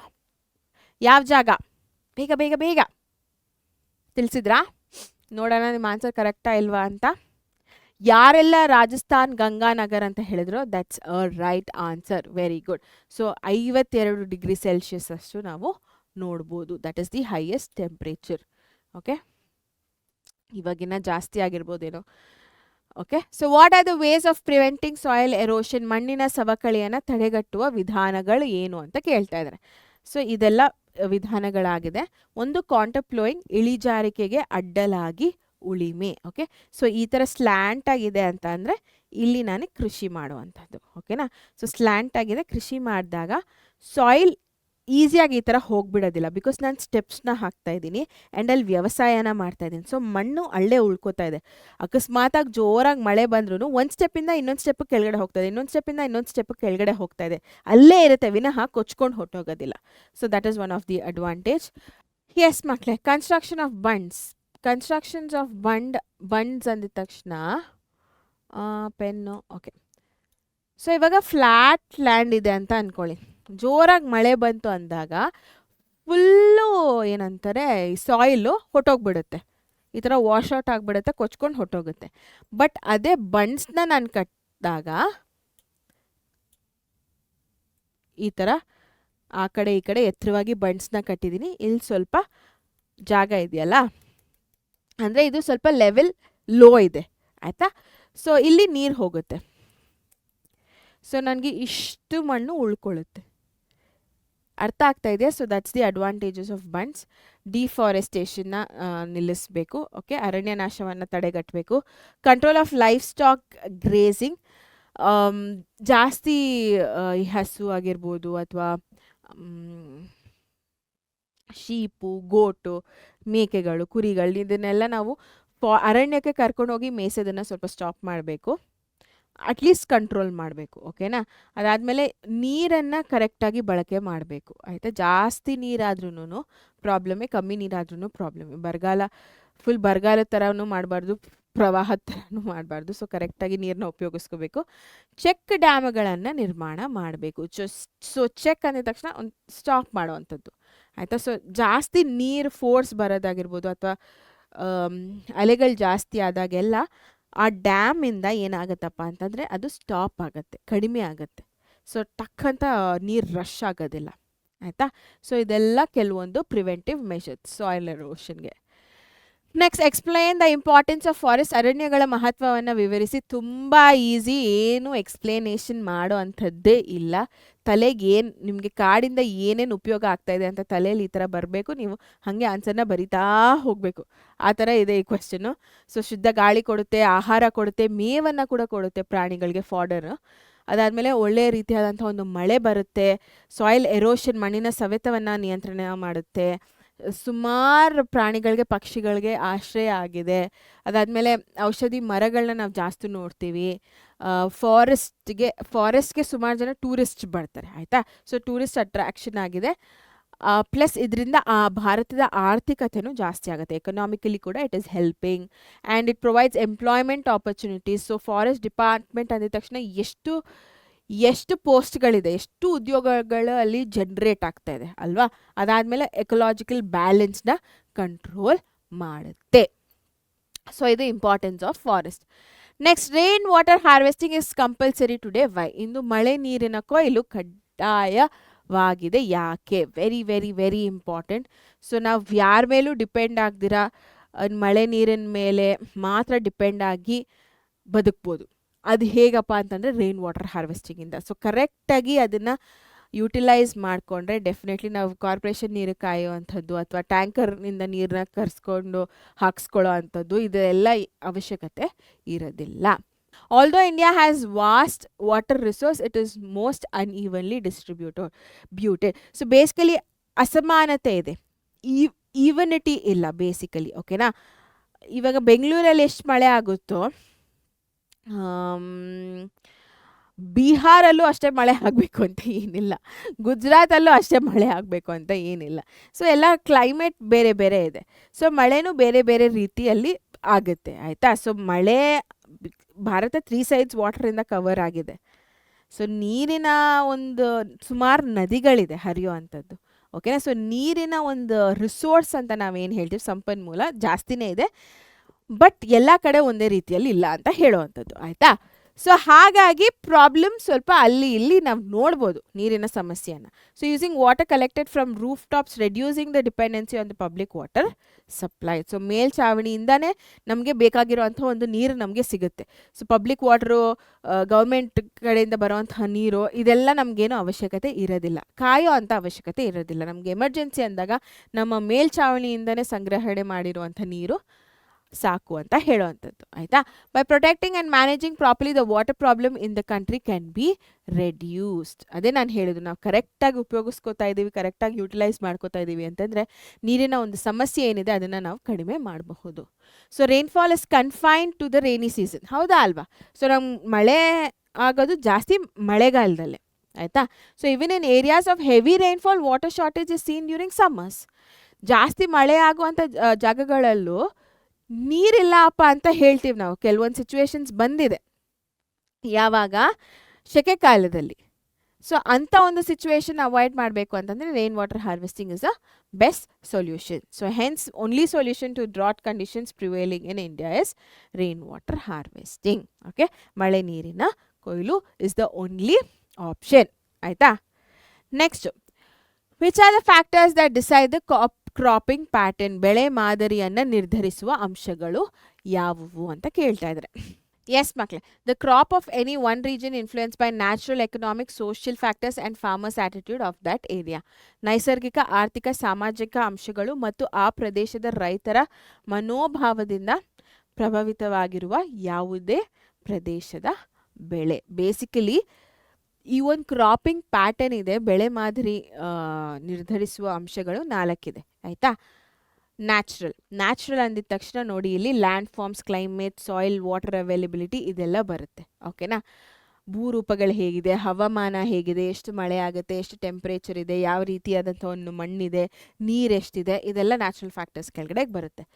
ಎಕನಾಮಿಕ್ ಫ್ಯಾಕ್ಟರ್ಸ್ ಅಂದಿದ ತಕ್ಷಣ commercial crops are growing in vast holdings earning a huge profit is the main purpose. ಅಂದರೆ ಕಮರ್ಷಿಯಲ್ ಕ್ರಾಪ್ಸ್ ಅಂತ ನೀವು ಆಲ್ರೆಡಿ ಓದಿದ್ದೀರಾ. ಅಂದರೆ ನನಗೆ ಹೆಚ್ಚು ದುಡ್ಡು ಮಾಡುವಂಥ ಒಂದು ಬೆಳೆಗಳು. ಈ ಶುಗರ್ ಕೇನ್ ಆಗಿರ್ಬೋದು, ಟೊಬ್ಯಾಕೊ ಆಗಿರ್ಬೋದು, ನಾನು ಎಕ್ಸ್ಪೋರ್ಟ್ ಕೂಡ ಮಾಡ್ಬೋದು. ಸೊ ಅದರಿಂದ ನನಗೆ ದುಡ್ಡನ್ನ ನಾನು ಇನ್ಕಮ್ ಜಾಸ್ತಿ ಆಗ್ತದೆ. ಸೊ ಅದೆಲ್ಲ ನಿಮಗೆ ಎಕನಾಮಿಕ್ ಫ್ಯಾಕ್ಟರ್ಸ್ ಕೆಳಗಡೆ ಬರುತ್ತೆ, ಆಯಿತಾ. ಕಮರ್ಷಿಯಲ್ ಕ್ರಾಪ್ಸ್ಗಳೆಲ್ಲ ನಿಮಗೆ ಎಕನಾಮಿಕ್ ಫ್ಯಾಕ್ಟರ್ಸ್ ಕೆಳಗಡೆ ಬರುತ್ತೆ. ಅದಾದಮೇಲೆ ಇನ್ಯಾವುದಿದ್ದು ಸೋಷಿಯಲ್ ಫ್ಯಾಕ್ಟರ್ಸ್ ಅಂದಿದ ತಕ್ಷಣ ಅಲ್ಲಿರೋ ಅಂಥ ಜನರಿಗೆ ಏನು ತಿಂತಾರೆ, ಅವ್ರು ಯಾವ ರೀತಿ ಯೋಚನೆ ಮಾಡ್ತಾರೆ. ಸೊ ಅವ್ರು ಏನು ತಿಂತಾರೋ ಅದನ್ನು ಬೆಳೆಸೋ ಅಂಥದ್ದು. ಅವ್ರು ಯಾವ ರೀತಿ ಯೋಚನೆ ಮಾಡ್ತಾರೆ ಅಂದಿದ ತಕ್ಷಣ ಎಕ್ಸಾಂಪಲ್ ಏನಪ್ಪ ಅಂತಂದರೆ, ಇವಾಗ ಒಬ್ಬ ರೈತ ಟೊಮ್ಯಾಟೊ ಹಾಕ್ತಾ ಇದ್ದಾನೆ, ಲಾಸ್ ಆಯಿತು. ಇನ್ಯಾರು ಅಲ್ಲಿ ಟೊಮ್ಯಾಟೊನ ಹಾಕೋದೇ ಇಲ್ಲ. ಏನಂದ್ರು ಟೊಮ್ಯಾಟೊ ಹಾಕಿದ್ರೆ ಲಾಸ್ ಅಪ್ಪ, ನಾನು ಬೀನ್ಸ್ ಹಾಕ್ತೀನಿ ಅಥವಾ ನಾನು ಕಬ್ಬನ್ನ ಬೆಳೆಸ್ತೀನಿ. ಸೊ ಈ ಥರ ಏನೋ ಒಂದು ಬೇರೆದೇ ಯೋಚನೆ ಮಾಡುವಂಥದ್ದು. ಅಲ್ಲಿ ಆ್ಯಕ್ಚುಲಿ ಜನರಿಗೆ ಏನು ಬೇಕು ಅಂತ ಯೋಚನೆ ಇರೋವಂಥದ್ದು, ಆಯಿತಾ. So all of these things ನಿಮಗೆ ಸೋಷಿಯಲ್ ಅಂದರೆ ಸಾಮಾಜಿಕವಾಗಿ ನಿನ್ನ ಸುತ್ತಮುತ್ತಲಿರೋ ಜನ ಏನು ಅನ್ಕೋತಾರೆ ಅನ್ನೋದು ಕೂಡ ಡಿಪೆಂಡ್ ಆಗುತ್ತೆ. ಅದು ಬಿಟ್ಟು ಇನ್ನೊಂದೇನಿತ್ತು, ಫಾರ್ಮರ್ಸ್ ಆ್ಯಟಿಟ್ಯೂಡ್ ಅಂದರೆ again mixture of all. Basically ಜನರಿಗೆ ಏನು ಬೇಕೋ, ನಿನ್ನ ಒಂದು ಪ್ರದೇಶದಲ್ಲಿ ಏನು ತಿಂತಾರೋ, ಜಾಸ್ತಿ ಅಕ್ಕಿ ತಿಂತಾರಾ ಅಂದರೆ ಅನ್ನ ತಿಂತಾರಾ, ಸೊ ಅಕ್ಕಿನ ಬೆಳೆಸೋ ಅಂಥದ್ದು, ಪ್ಯಾಡಿನ ಬೆಳೆಸೋ ಅಂಥದ್ದು. ಬಟ್ ಪ್ಯಾಡಿನ ಬೆಳೆಸಿದ್ರೆ ನಂಗೆ ಯಾವುದೇ ರೀತಿ ಅಡ್ವಾಂಟೇಜ್ ಇಲ್ಲ, ನಂಗೆ ಇನ್ಕಮ್ ಜಾಸ್ತಿ ಇಲ್ಲ. ಸೊ ನಾನು ಪ್ಯಾಡಿನ ಬೆಳೆಸೋದಿಲ್ಲ, ನಾನು ಟೊಬ್ಯಾಕೋನ ಬೆಳೆಸ್ತೀನಿ, ಅದರಿಂದ ನಂಗೆ ಜಾಸ್ತಿ ಪ್ರಾಫಿಟ್ ಇದೆ. So that is farmers attitude, ಆಯಿತಾ.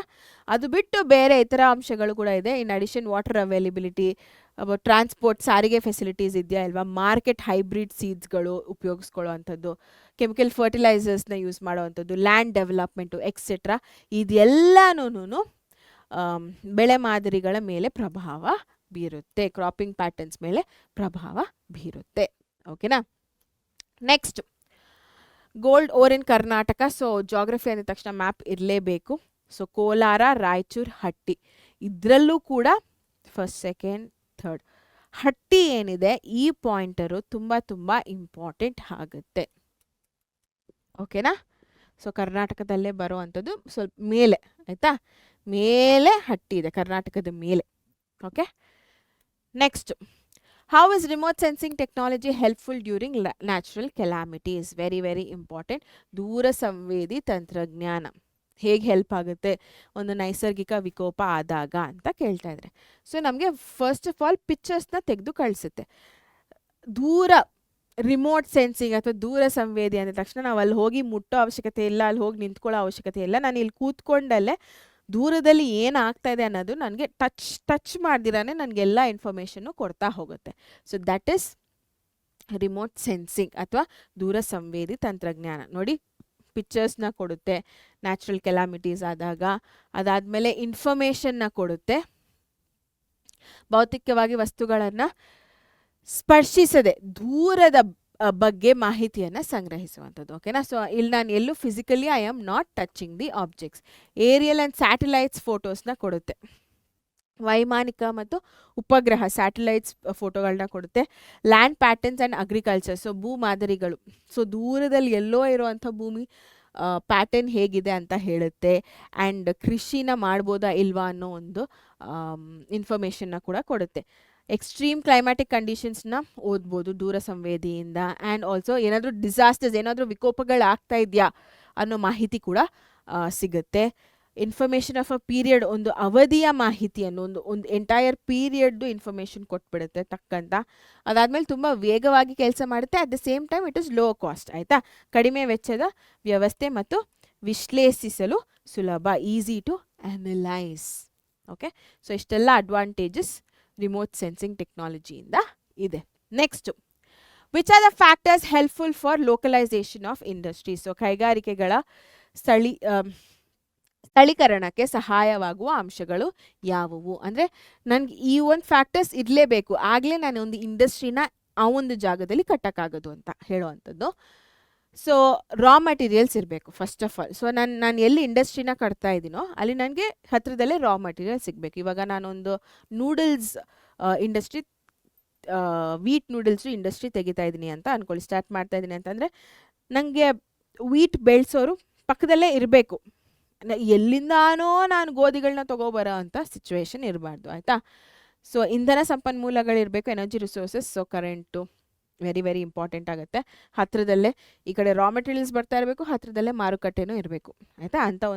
ಅಂಥ ಒಂದು ಏನಂತಾರೆ ಜಾಗದಲ್ಲಿ ಹೋಗಿ ಇಂಡಸ್ಟ್ರಿನ ಕಟ್ಟಬೇಕು. ಟ್ರಾನ್ಸ್ಪೋರ್ಟ್ ಫೆಸಿಲಿಟಿ, ಸಾರಿಗೆ ಸೌಲಭ್ಯಗಳಿರಬೇಕು.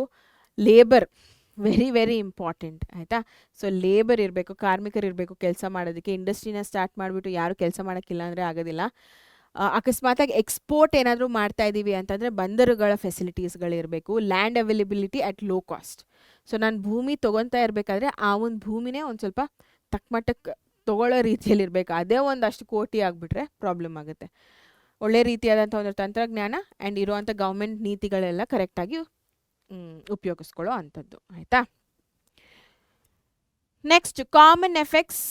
ಇದು ನಿಮ್ಮ ನ್ಯಾಚುರಲ್ ಡಿಸಾಸ್ಟರ್ಸ್. ನಾನು ಯಾವುದೋ ಒಂದು ಪರ್ಟಿಕ್ಯುಲರ್ ಕ್ವೆಶನ್ ಹಾಕಲಿಲ್ಲ, because common effects, common preventive ಮೆಷರ್ಸ್ನ ಹಾಕಿದ್ರೆ ಎಲ್ಲ ಒಂದು ಕ್ವೆಶನ್ಗೂ ಆನ್ಸರ್ ಮಾಡ್ಬೋದು. ಅಟ್ಲೀಸ್ಟ್ 2 ಮಾರ್ಕ್ಸ್ ಬಂದೇ ಬರುತ್ತೆ ಅನ್ನೋ ಒಂದು ಕಾರಣಕ್ಕೆ ಕಾಮನ್ ಸ್ಲೈಡ್ನ ಹಾಕ್ಬಿಟ್ಟಿದ್ದೀನಿ. ಓಕೆನಾ ಮಕ್ಕಳೇ? ಸೊ ಏನೇ ಒಂದು ವಿಕೋಪ ಆಗಲಿ, ಲಾರ್ಜ್ ಸ್ಕೇಲ್ ಡೆತ್ಸ್ ಆಗುತ್ತಾ, ದೊಡ್ಡ ಪ್ರಮಾಣದ ಸಾವುಗಳು, ಕ್ರಾಪ್ಸ್ ಗೆಟ್ ಡೆಸ್ಟ್ರಾಯ್ಸ್, ಬೆಳೆ ನಾಶ ಆಗುತ್ತೆ, transport links and electricity supply are affected badly, ಸಾರಿಗೆ ಮತ್ತು ವಿದ್ಯುತ್ ಶಕ್ತಿ ಎರಡೂ ಪ್ರಾಬ್ಲಮ್ ಆಗುತ್ತೆ. ಸಫರ್ ಫ್ರಮ್ ಇನ್ಫೆಕ್ಷಿಯಸ್ ಡಿಸೀಸಸ್, ಸಾಂಕ್ರಾಮಿಕ ರೋಗಗಳಿಂದ ಪ್ರಾಬ್ಲಮ್ ಆಗುತ್ತೆ. ಬಿಕಾಸ್ ಎಲ್ಲರೂ ಒಟ್ಟಿಗೆ ಇರ್ತಾರೆ, ನೀರೆಲ್ಲ ಅಲ್ಲೇ ಸ್ಟಾಕ್ ಇರುತ್ತೆ ಆಯಿತಾ. ಸೊ ಹಾಗಾಗಿ ಡಿಸೀಸ್ ಜಾಸ್ತಿ ಬೇಗ ಸ್ಪ್ರೆಡ್ ಆಗ್ತಾ ಹೋಗುತ್ತೆ. ಅದಾದಮೇಲೆ ಪ್ರಿವೆಂಟಿವ್ ಮೆಷರ್ಸ್, ಸಾಮಾನ್ಯ ತಡೆಗಟ್ಟುವ ಕ್ರಮಗಳು ಅಂದಿದ ತಕ್ಷಣ ಜನರನ್ನ ಸ್ಥಳಾಂತರಗೊಳಿಸ್ಬೇಕು ಆಯಿತಾ. ಇವ್ಯಾಕ್ಯುಯೇಷನ್ ಮಾಡುವಂಥದ್ದು, ರೀರೂಟಿಂಗ್ ಟ್ರೈನ್ಸ್ ಆ್ಯಂಡ್ ಬಸ್ಸಸ್. ಸೊ ಎಲ್ಲಿ ಅನಾಹುತ ಆಗಿದೆ ಸೊ ಆ ಕಡೆಗೆ ಹೋಗ್ದಿರಾ ಇನ್ನೊಂದು ದಿಕ್ಕಿನಲ್ಲಿ ಹೋಗುವಂಥದ್ದು, ರೈಲು ಮತ್ತು ಬಸ್ ಮಾರ್ಗಗಳು ಚೇಂಜ್ ಮಾಡುವಂಥದ್ದು. Keeping people informed about support, ಬೆಂಬಲದ ಬಗ್ಗೆ ಜನರಿಗೆ ಮಾಹಿತಿ ಕೊಡುವಂಥದ್ದು. ಬಿಕಾಸ್ ಕಾನ್ಸ್ಟೆಂಟ್ ಪ್ಯಾನಿಕಿಂಗ್ ಇರುತ್ತಲ್ಲ, ಭಯ ಅನ್ನೋದು ಇರುತ್ತೆ. ಸೊ ಹಾಗಾಗಿ ಸಪೋರ್ಟ್ಗಿದ್ದೀವಿ ಅಂತ ಹೇಳುವಂಥದ್ದು. Ready to keep the armed battalion, ಸೇನಾ ತುಕಡಿಯನ್ನು ಯಾವಾಗಲೂ ಸಿದ್ಧವಾಗಿಡಿಸುವಂಥದ್ದು. ಯಾವಾಗ ಯಾರಿಗೆ ಏನು ಹೆಲ್ಪ್ ಬೇಕಾಗುತ್ತೋ ಗೊತ್ತಾಗೋದಿಲ್ಲ. ಅದ್ರ ಜೊತೆಗೆ food, portable water, clothes, medicines and medical facilities ಎಲ್ಲ ರೆಡಿಯಾಗಿ ಇಟ್ಕೊಳ್ಳೋ ಅಂಥದ್ದು.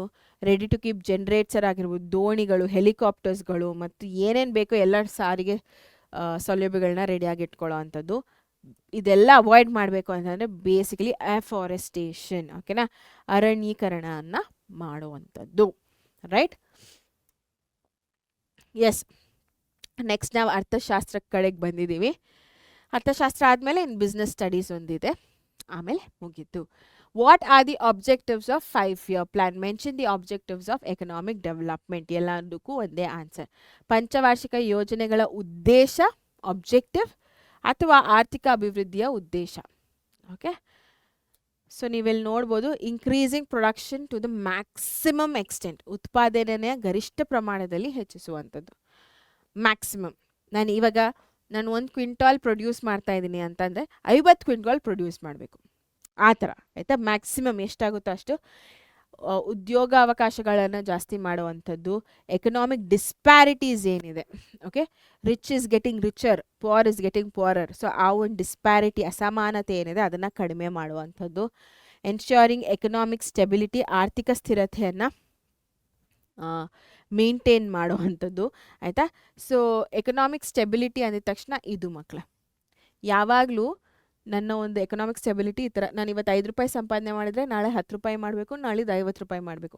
ಸೊ ಈ ಥರ ಮೇಲೆ ಹೋಗ್ತಾ ಇರಬೇಕು. This is economic stability. ಓಕೆನಾ. Next modernising economy. Okay, so ಆಧುನೀಕರಣ ಎಲ್ಲ ಫೀಲ್ಡಲ್ಲೂ ಬರುತ್ತೆ, ಅದನ್ನು ಉಪಯೋಗಿಸ್ಕೊಳ್ಳೋಂಥದ್ದು. Okay. Next, Gandhiji's concept of Grama Swarajya in the light of decentralisation ಆಯಿತಾ. ಸೊ ಅದನ್ನು ಎಕ್ಸ್ಪ್ಲೇನ್ ಮಾಡಿ ಅಂತ ಕೇಳ್ತಾ ಇದ್ದಾರೆ. ವಿಕೇಂದ್ರೀಕರಣದ ಬೆಳಕಿನಲ್ಲಿ ಗಾಂಧೀಜಿಯವರ ಗ್ರಾಮ ಸ್ವರಾಜ್ಯ ಪರಿಕಲ್ಪನೆಯನ್ನು ವಿವರಿಸಿ ಅಂತ ಹೇಳ್ತಾ ಇದ್ದಾರೆ. ಓಕೆನಾ. ಸೊ ನೋಡೋಣ. Self reliance, self sufficiency, prosperous village life is called Grama ಸ್ವರಾಜ್ಯ.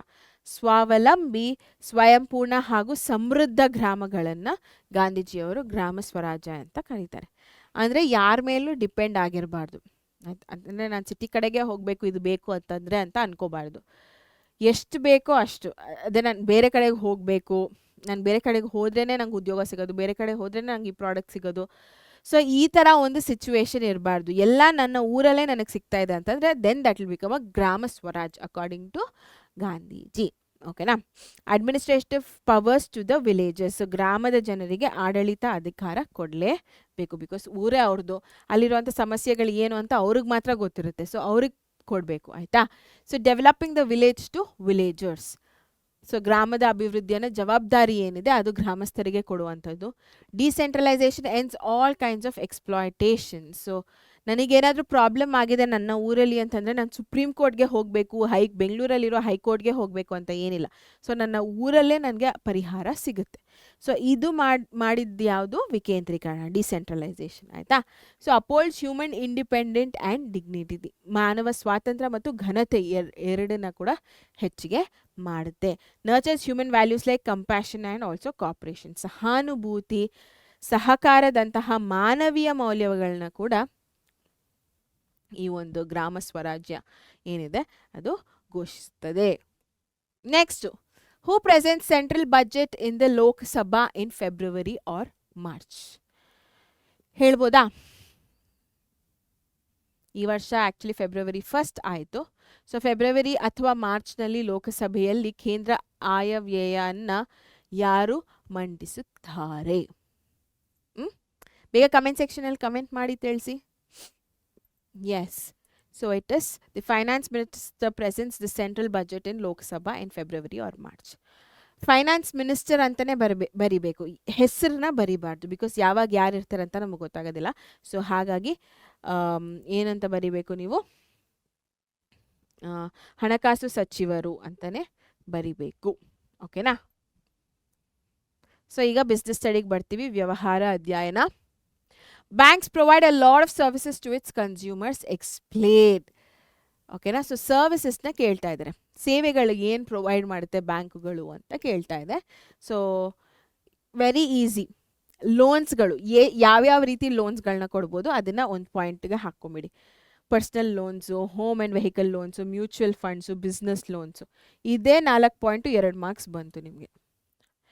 ಕಾರ್ಡ್ಗಳು 2 ರೀತಿಯಾದಂಥ ಕಾರ್ಡ್ಗಳಿದೆ, ಆಯಿತಾ. Credit cards, debit cards. ಇಲ್ಲಿ 1/2 ಮಾರ್ಕು, ಇಲ್ಲಿ 1/2 ಮಾರ್ಕ್. ಸೊ ಈಸಿಯಾಗಿ 3 ಮಾರ್ಕ್ಸ್ ಬಂದುಬಿಡ್ತು ನಿಮಗೆ. ಯೂಶ್ವಲಿ ಕೇಳೋ ಅಂಥದ್ದು 3 ಮಾರ್ಕ್ಸ್ಗೆ, ಆಯಿತಾ. ಅದಾದಮೇಲೆ ಇನ್ನು ಬೈ ಮಿಸ್ಟೇಕ್ 4 ಮಾರ್ಕ್ಸಿಗೆ ಕೇಳಿದ್ರು ಅಂತ ಅಂದ್ಕೊಳ್ಳಿ. Signature guarantee, trust services, safe deposit lockers, ಇವನ್ನೆಲ್ಲ ನೀವು ಇನ್ಕ್ಲೂಡ್ ಮಾಡ್ಕೋಬೋದು. ಬೇಸಿಕಲಿ ದುಡ್ಡನ್ನ ಇಡ್ತೀರಾ, ಒಡವೆಗಳನ್ನ ಇಡ್ತೀರಾ, ಏನಾದರೂ ಇಂಪಾರ್ಟೆಂಟ್ ಡಾಕ್ಯುಮೆಂಟ್ಸ್ ಇದ್ದರೆ ಅದನ್ನು ಇಡ್ತೀರಾ. ಇಷ್ಟೆಲ್ಲ ಇಟ್ಮೇಲೆ ಸಹಿ ಹಾಕ್ತೀರಾ. ಸಹಿ ಯಾರೋ ಬೇರೆಯವ್ರು ಬಂದು ಹಾಕ್ಬಿಟ್ಟು ಫೋರ್ಜರಿ ಮಾಡಿಬಿಟ್ಟು ನಿಮ್ಮ ವಸ್ತುಗಳೆಲ್ಲ ತೊಗೊಂಡು ಹೋಗ್ಬಾರ್ದು. ಸೊ ಅದಕ್ಕೆ ಗ್ಯಾರಂಟಿಯನ್ನು ಕೊಡ್ತಾರೆ. ಸೊ ಬ್ಯಾಂಕ್ ಬೇಸಿಕಲಿ ಹೇಗೆ ಕೆಲಸ ಮಾಡುತ್ತೆ ನಿಮ್ಮ ಜೊತೆಗೆ ಅಂತ ನೀವು ಊಹೆ ಮಾಡಿಕೊಂಡು ಅದನ್ನು ಬರೆದ್ರೆ ಆಯಿತು, ಆಯಿತಾ. ಸೊ ಇದೆಲ್ಲ ಸರ್ವಿಸಸ್ ಕೆಳಗಡೆ ಬರುತ್ತೆ. ನೆಕ್ಸ್ಟು ಆಂಟ್ರಪ್ರಿನರ್ಶಿಪ್ಗೆ ಬಂದ ತಕ್ಷಣ, how does an entrepreneur help in the economic development of the country? So ದೇಶದ ಆರ್ಥಿಕ ಅಭಿವೃದ್ಧಿಗೆ ಉದ್ಯಮಿ ಸಹಾಯ ಮಾಡ್ತಾನೆ ಹೇಗೆ ಅಂತ ಕೇಳ್ತಾ ಇರೋವಂಥದ್ದು. Again a very very very easy thing. Promotes capital formation. So ಬಂಡವಾಳ ರಚನೆಯನ್ನು ಮಾಡ್ತಾನೆ, ವೆರಿ ಇಂಪಾರ್ಟೆಂಟ್ ಆಗುತ್ತೆ. ಲಾರ್ಜ್ ಸ್ಕೇಲ್ ಎಂಪ್ಲಾಯ್ಮೆಂಟ್ ಆಪರ್ಚುನಿಟೀಸನ್ನು ಕೊಡ್ತಾನೆ, ಉದ್ಯೋಗಗಳನ್ನು ಕೊಡ್ತಾನೆ. GDPಯನ್ನು ಇನ್ಕ್ರೀಸ್ ಮಾಡ್ತಾನೆ. But apart from GDP per capita ಇನ್ಕಮ್ನ ಕೂಡ ಇನ್ಕ್ರೀಸ್ ಮಾಡ್ತಾನೆ. ತಲಾ ಆದಾಯ ಏನಿದೆ ಅದು ಕೂಡ ಜಾಸ್ತಿ ಆಗ್ತಾ ಹೋಗುತ್ತೆ. ಹೊಸ ಪ್ರಾಡಕ್ಟ್ಗಳನ್ನ ತೊಗೊಬರ್ತಾನೆ, ಹೊಸ ಸೇವೆಗಳನ್ನ ತೊಗೊಬರ್ತಾನೆ, ಆಯಿತಾ. ಅವೇಲ್ ಬೆಟರ್ ಕ್ವಾಲಿಟಿ ಗೂಡ್ಸ್ ಎಟ್ ಲೋವರ್ ಪ್ರೈಸಸ್. ಸೊ ಕಡಿಮೆ ಬೆಲೆಯಲ್ಲಿ ಉತ್ತಮ ಗುಣಮಟ್ಟದ ಸರಕುಗಳನ್ನ ಹೇಗೆ ನಾನು ಜನರಿಗೆ ತೊಗೊಂಡು ಹೋಗಬೇಕು ಅಂತ ಆಲೋಚನೆ ಮಾಡ್ತಾನೆ, ತೊಗೊಬರ್ತಾನೆ. ಪ್ರೊಮೋಟ್ಸ್ ಡೆವಲಪ್ಮೆಂಟ್ ಆಫ್ ಇಂಡಸ್ಟ್ರೀಸ್. ಕೈಗಾರಿಕೆಗಳ ಒಂದು ಅಭಿವೃದ್ಧಿಗೆ ಉತ್ತೇಜನೆ ಮಾಡುವಂಥದ್ದು. ಕಾನ್ಸಂಟ್ರೇಷನ್ ಆಫ್ ವೆಲ್ತ್ ಏನಿದೆ ಅದನ್ನು ಕಡಿಮೆ ಮಾಡುವಂಥದ್ದು. ಕಾನ್ಸಂಟ್ರೇಷನ್ ಆಫ್ ವೆಲ್ತ್, ಸಂಪತ್ತಿನ ಕೇಂದ್ರೀಕರಣ ಅಂದಿದ ತಕ್ಷಣ ನಾನು ಇದೇ ಎಕ್ಸಾಂಪಲ್ನ ಕೊಡ್ತೀನಿ. ಯಾವಾಗಲೂ ಮತ್ತೆ ಅದನ್ನೇ ಹೇಳ್ತಾ ಇದ್ದೀನಿ. ಇವಾಗ 10 ಕೋಟಿ ರೂಪಾಯಿ ಇದೆ. ಆ 10 ಕೋಟಿ ರೂಪಾಯಿ ಒಬ್ಬರ ಹತ್ರನೇ ಇರೋದು ಹೇಗಿರುತ್ತೆ? 10 ಕೋಟಿ ರೂಪಾಯಿ 10 ಜನದ ಹತ್ರ 1 ಕೋಟಿ 1 ಕೋಟಿ 1 ಕೋಟಿ ಇರೋದು ಹೇಗಿರುತ್ತೆ? ಸೊ ಈ ಥರ ಮಾಡಬೇಕು ಅಂತ ಅಂದ್ಕೊಳ್ಳೋದೆ ಉದ್ಯಮಿ. ಒಬ್ಬರ ಹತ್ರನೇ 10 ಕೋಟಿ ರೂಪಾಯಿ ಇದ್ದು ಅವನೊಬ್ಬನೇ ಎಂಜಾಯ್ ಮಾಡ್ಕೊಂಡು ಇನ್ನು 9 ಜನಕ್ಕೆ ಏನೂ ಇಲ್ದಿರ ಇರೋ ಥರ ಇರಬಾರ್ದು ಅಂತ ಹೇಳೋ ಅಂತಾನೆ ಉದ್ಯಮಿ. ಆ ಥರ, ಆಯಿತಾ. Next last question 33rd question. Why is March 15 celebrated as world's consumers day? March 15 ಅನ್ನು ವಿಶ್ವ ಗ್ರಾಹಕರ ದಿನವಾಗಿ ಆಚರಣೆ ಮಾಡ್ತಾರೆ, ಯಾಕೆ ಅಂತ ಕೇಳ್ತಾ ಇದ್ದಾರೆ. ಬಿಕಾಸ್ ಆವಾಗ ಆ ಒಂದಿನ ಮಾರ್ಚ್ 15 ಏನು ಮಾಡ್ತಾರೆ, ಜಾನ್ ಎಫ್ ಕೆನಡಿ ಅವರು 4 ಬೇಸಿಕ್ ರೈಟ್ಸ್, 4 ಮೂಲಭೂತ ಹಕ್ಕುಗಳನ್ನ ಕೊಡ್ತಾರೆ. ಸುರಕ್ಷತೆಯ ಹಕ್ಕು, ನಿವೇದನ ಹಕ್ಕು, ಮಾಹಿತಿಯ ಹಕ್ಕು, ಪರಿಹಾರ ಹಕ್ಕು. Right to safety, choose, information, heard. SCIH ಈ ಥರ ನೆನ್ಪಿಟ್ಕೊಂಡಿರಿ, ಆಯಿತಾ? ಸೊ ಸೇಫ್ಟಿ, ಎಲ್ಲರೂ ಸುರಕ್ಷಿತವಾಗಿರಬೇಕು, ಏನು ಬೇಕೋ ಅದನ್ನು ಚೂಸ್ ಮಾಡ್ಕೋಬೇಕು, ಎಲ್ಲ ರೀತಿಯಾದಂಥ ಒಂದು ಮಾಹಿತಿ ಅವ್ರಿಗೆ ಸಿಗಬೇಕು, ಅವ್ರಿಗೇನಾದರೂ ಪ್ರಾಬ್ಲಮ್ ಅಂತ ಅಂದಾಗ ಬೇರೆಯವರು ಅದನ್ನು ಕೇಳಬೇಕು, ಕೇಳಿ ಅದಕ್ಕೊಂದು ಪರಿಹಾರನ ಕೊಡಬೇಕು. So that is right to be heard. So ಇದು 4 ಪಾಯಿಂಟ್ಸ್ಗಳೇನಿದೆ ಇಂಪಾರ್ಟೆಂಟ್ ಆಗುತ್ತೆ, 2 ಮಾರ್ಕ್ಸಿಗೆ ಕೇಳ್ಬೋದು. ಆ್ಯಂಡ್ ವೆರಿ ವೆರಿ ಇಂಪಾರ್ಟೆಂಟ್, ಆಯಿತಾ ಮಕ್ಕಳೇ? Yes. So on this note thank you so much. Part 2 ಏನಿದೆ ಅದನ್ನು ಕೂಡ ಕಂಪ್ಲೀಟ್ ಮಾಡಿದ್ವಿ. ನಾನು ಹೇಳಿದೆ ಪಾರ್ಟ್ 3 ಬೇಕು ಅಂತಂದರೆ ನನಗೆಲ್ಲರೂ ಕಮೆಂಟ್ ಸೆಕ್ಷನಲ್ಲಿ ತಿಳಿಸ್ಬೇಕು. ಆ್ಯಂಡ್ ಏನೇನು ಕ್ವೆಶನ್ಸ್ಗೆಲ್ಲ ಯಾರು ಆನ್ಸರ್ ಮಾಡಿಲ್ಲೋ ದಯವಿಟ್ಟು ಆನ್ಸರ್ ಮಾಡಿ. ಆ್ಯಂಡ್ ಇನ್ನೊಂದು ಕ್ವೆಶನ್ ಕೂಡ ಹೇಳಿದ್ದೆ, ಯಾವುದು ನಿಮಗೆ ಈಸಿ, ಯಾವ್ದು ನಿಮಗೆ ಕಷ್ಟ, ಯಾವ ಸ್ಟ್ರೀಮ್ ನಿಮಗೆ ಈಸಿ, ಯಾವ ಸ್ಟ್ರೀಮ್ ನಿಮಗೆ ಕಷ್ಟ ಅನ್ನೋದನ್ನು ಕೂಡ ನನಗೆ ಕಮೆಂಟ್ ಸೆಕ್ಷನಲ್ಲಿ ತಿಳಿಸಿ. ಸೊ ದ್ಯಾಟ್ ನಂಗೆ ಹೆಲ್ಪ್ ಆಗುತ್ತೆ ಅದು. ಸೊ ನೆಕ್ಸ್ಟ್ ಏನು ಮಾಡ್ಬೋದು, ಎಷ್ಟು ಮಾಡ್ಬೋದು ಅಂತ ನನಗೆ ಗೊತ್ತಾಗುತ್ತೆ. ಅಪಾರ್ಟ್ ಫ್ರಮ್ ದ್ಯಾಟ್ ಇನ್ನು ಯಾರು ಸಬ್ಸ್ಕ್ರೈಬ್ ಆಗಿಲ್ಲ ಅಂತಂದರೆ ಈ ಕೂಡಲೇ ಹೋಗಿ ಸಬ್ಸ್ಕ್ರೈಬ್ ಮಾಡಿ. ಸಬ್ಸ್ಕ್ರೈಬ್ ಮಾಡೋದು ತುಂಬ ಇಂಪಾರ್ಟೆಂಟ್ ಆಗುತ್ತೆ ಈ ಒಂದು ಪಾಯಿಂಟ್ ಆಫ್ ಟೈಮಲ್ಲಿ, ಎಕ್ಸಾಮ್ ಟೈಮಲ್ಲಿ. ಅಪ್ಡೇಟ್ಸ್ ಬೇಕು, ನೋಟಿಫಿಕೇಷನ್ಸ್ ಬೇಕು, ಯಾವ ವಿಡಿಯೋ ಯಾವಾಗ ಬರ್ತಾ ಇದೆ ಅಂತ ಎಲ್ಲ ಕ್ಲಾರಿಟಿ ಸಿಗಬೇಕು ಅಂತಂದರೆ subscription is very very important. So go and subscribe, ಓಕೆನಾ? ಆ್ಯಂಡ್ ಲೈಕ್ ಮಾಡಿಲ್ಲ ಅಂತಂದರೆ ಡೆಫಿನೆಟ್ಲಿ ಲೈಕ್ ಮಾಡಿ, ನಿಮ್ಮ ಫ್ರೆಂಡ್ಸ್ಗೆ ಶೇರ್ ಮಾಡಿ, ಆ್ಯಂಡ್ ಹೈಪ್ ಮಾಡೋದನ್ನು ಮರಿಬೇಡಿ. On that note thank you so much. Take care, bye.